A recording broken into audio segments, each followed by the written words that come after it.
বেনামাজি তোরা যারা ফজরের নামাজ পড়ো না, তোদের মতো ডাকাতের জন্য সূর্য ওঠে না।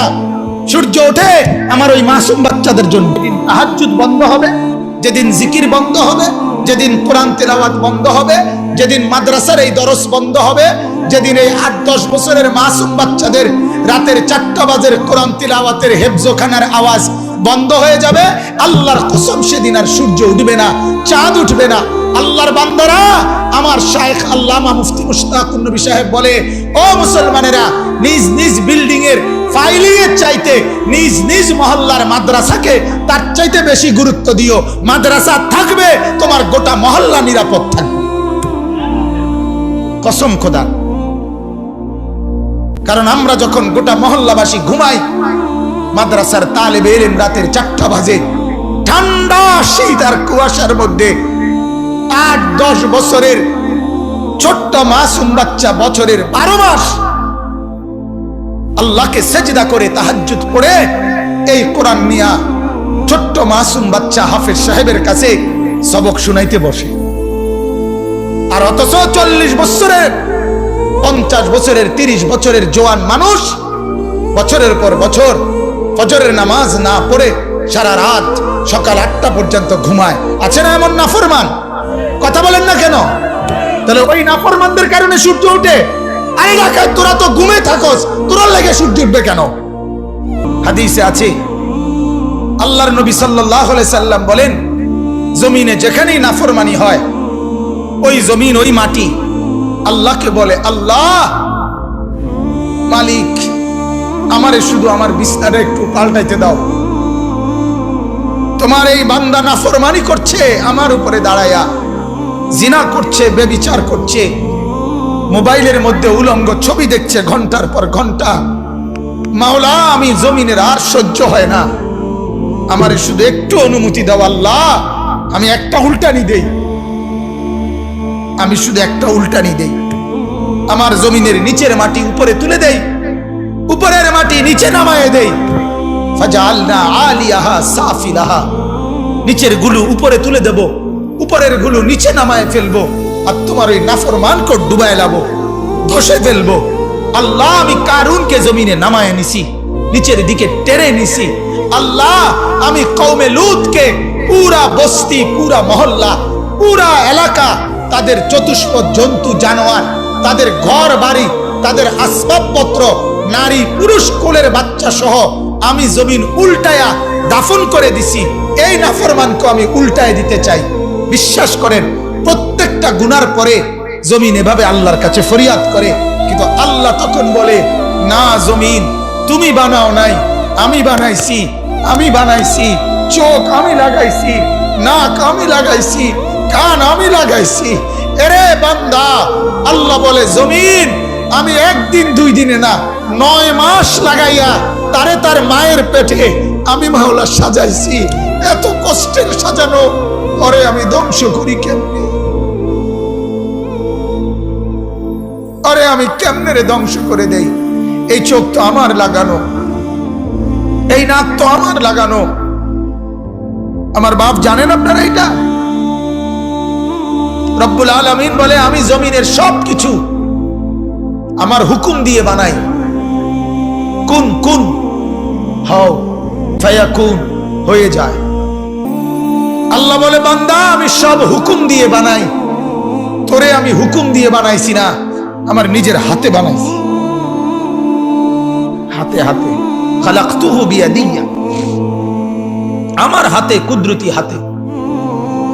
কেউ রে বলি নাই। তোর মা জানে না কখন নাক লাগাইছি, তোর বাবা জানে না কখন নাক লাগাইছি, হাত লাগাইছি, কেউ জানে না। তোর মা জানে পেটে বাচ্চা, তোর বাবা জানে স্ত্রী গর্ভবতী, দাদা দাদি নানা নানি জানে সন্তান হবে, এর দূরে জানে। আমি আল্লাহ তাআলা তিল তিল করে এক ছোট্ট নাপাক বীর্যের একটা ফোঁটার উপরে, প্রথম একটা ফোঁটা, এই এক ফোঁটার উপরে আমি তোর মতো এরকম জলজ্জান্ত একটা মানুষের ডিজাইন বানাইছি। সুবহানাল্লাহ।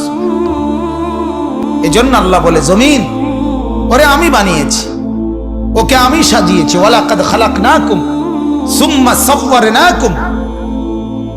আল্লাহ বলে, বান্দা, তোমাকে আমি বানিয়েছি, সুম্মা সাওয়ারনাকুম, তোমাকে আমি সাজাইছি। এই যে নাক এখানে লাগাইছে, এতে আপনাদের কারো কোনো আপত্তি আছে?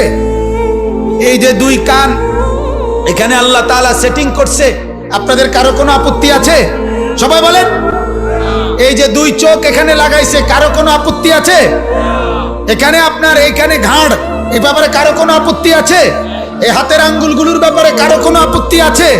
আমার বন্ধু, যদি মুসলমান হয়ে থাকো তাইলে আল্লাহকে সাক্ষী রেখে এই মাঠে এখন বলো, নাক এখানে লাগানে যদি আপত্তি না হয়, কান এখানে লাগানে যদি আপত্তি না হয়, দাড়ি এখানে রাখাতে আপত্তি করলা কেন?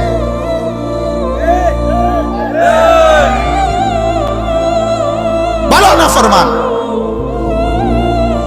আমার একটা সত্য কথা আছে, যদি কারো গায়ে লাগে, আমি বলি অনেক সময় কথা, যদি কারো গায়ে লাগে গায়ে লাগুক, যদি গাও ফাইরা আড্ডিত লাগে আড্ডিত লাগুক, তোমার কলজার ভিতরে লাগুক, তুমি বলো, তুমি যদি ইনসান হয়ে থাকো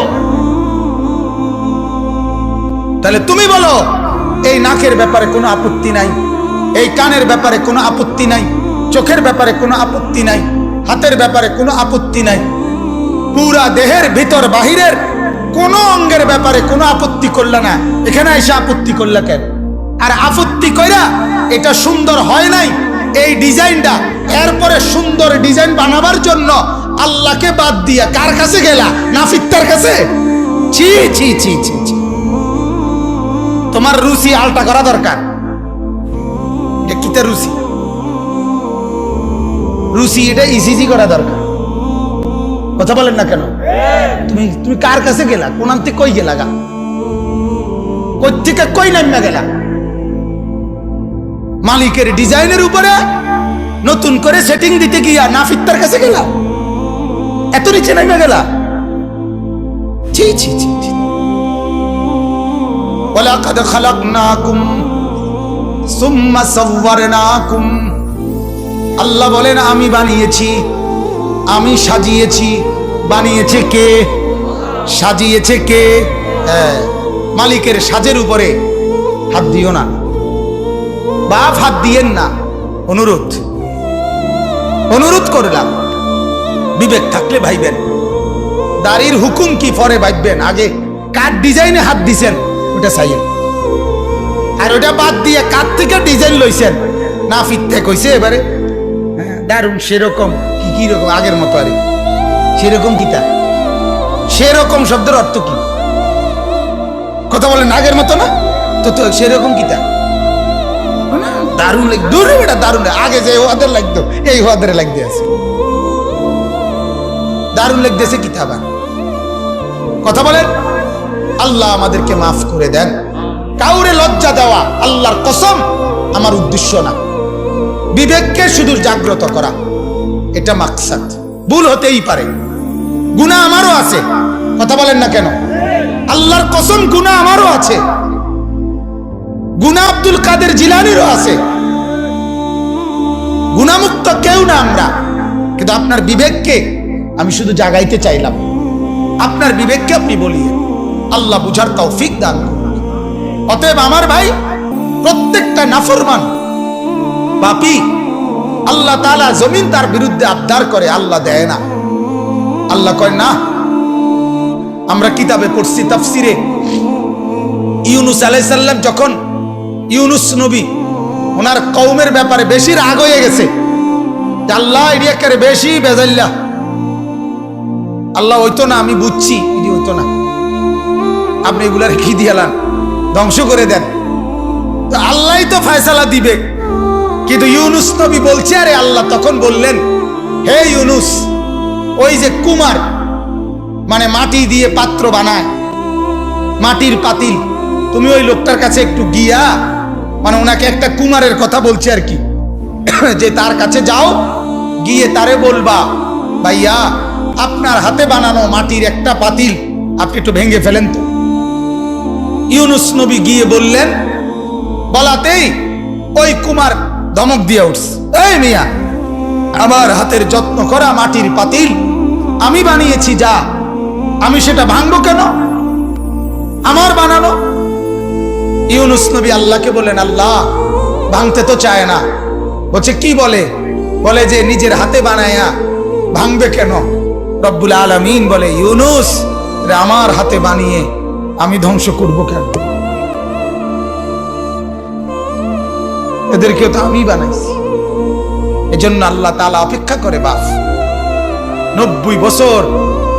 মালিক বলে অসুবিধা নাই, 90 বছরের নাফরমান বান্দা রাত গভীরে একদিন তওবা করে চোখের পানি ফেলে দাও। কেউ রে বলিও না, আমারে বলো 90 বছরের গুনাহ একসাথে মাফ করে দাও, 70 বছরের গুনাহ একসাথে মাফ করে দাও, একসাথে। ওয়া আনিস্তাগফিরু রাব্বাকুম, আমার কাছে ইস্তিগফার করো, সুম্মা তুবু ইলাইহি, আমার কাছে ফিরে আসো, ইউমাত্তিউকুম মাতাআন হাসানা, যত উত্তম নিয়ামত আছে সব তোমারে দিয়ে দেব।